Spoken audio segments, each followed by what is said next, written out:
পাকিস্তানি মিলিটারিদের সাথে হাত মিলিয়ে আমার বাংলার জনগণকে, যারা বাংলার বীর মুক্তিযোদ্ধা ছিল, যুদ্ধ করার জন্য যারা নিজের স্ত্রী পুত্র সন্তানকে বিসর্জন দিয়েছিল, যারা নিজের জীবনকে উৎসর্গ করার জন্য রাইফেল হাতে নিয়েছিল, তাদেরকে পশ্চিম মিলিটারিদেরকে দেখিয়ে দেখিয়ে ব্যাশ ফায়ার করার জন্য সহযোগিতা করেছিল। ঠিক না?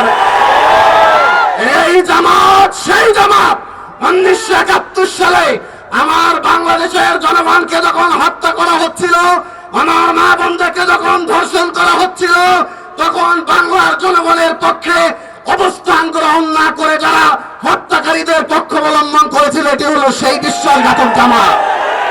24 আন্দোলন, মানুষ জীবন দিয়েছে, রক্ত দিয়েছে, বন্ধুত্ব বরণ করেছে নতুন একটি বাংলাদেশ দেখার জন্য, ইসলামের বাংলাদেশ দেখার জন্য।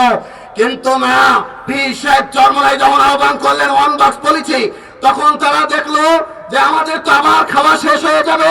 এতদিন ধোকা দিয়ে বোকা বানিয়ে কোন সময় আওয়ামী লীগের সাথে সওয়ার হয়ে, কোন সময় বিএনপির সাথে সওয়ার হয়ে, কোন সময় জাতীয় পার্টির স্বৈর শাসকের একক নির্বাচনে অংশগ্রহণ করে। ঠিক না ঠিক?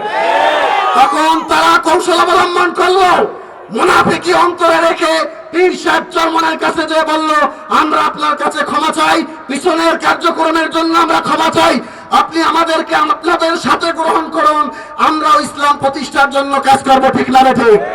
কিন্তু না, আমরা দেখলাম এরা এমন মুনাফিক, এরা যখন দেখলো যে আমাদেরকে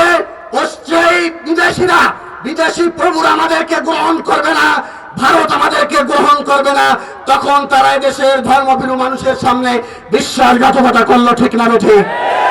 তাদের আমির স্পষ্ট ঘোষণা করেছে, আমরা ক্ষমতায় গেলে আল্লাহর আইন অনুযায়ী রাষ্ট্র চালাবো না, প্রচলিত কুফরি মতবাদ মানুষের তৈরি করা আইন দিয়ে দেশ চালাবো। বলেন নাউজুবিল্লাহ। আল্লাহ তাআলা বলেন, যারা আমার আইন অনুযায়ী বিচার কার্য সম্পাদন করবে না, আল্লাহ তাআলা তাদেরকে ফাসিক বলেছেন, অন্যায়তে জালেম বলেছেন, অন্যায়তে আল্লাহ তাআলা তাদেরকে কাফের বলেছেন। ঠিক না? আমরা কি বাংলার জনগণ, গাজীপুরের 1 আসনের জনগণ এই কাফেরদের পক্ষ অবলম্বন করতে পারি?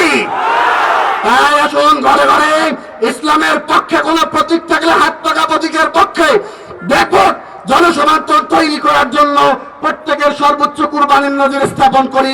আল্লাহ তাআলা আমাদেরকে সেই তৌফিক দান করুন।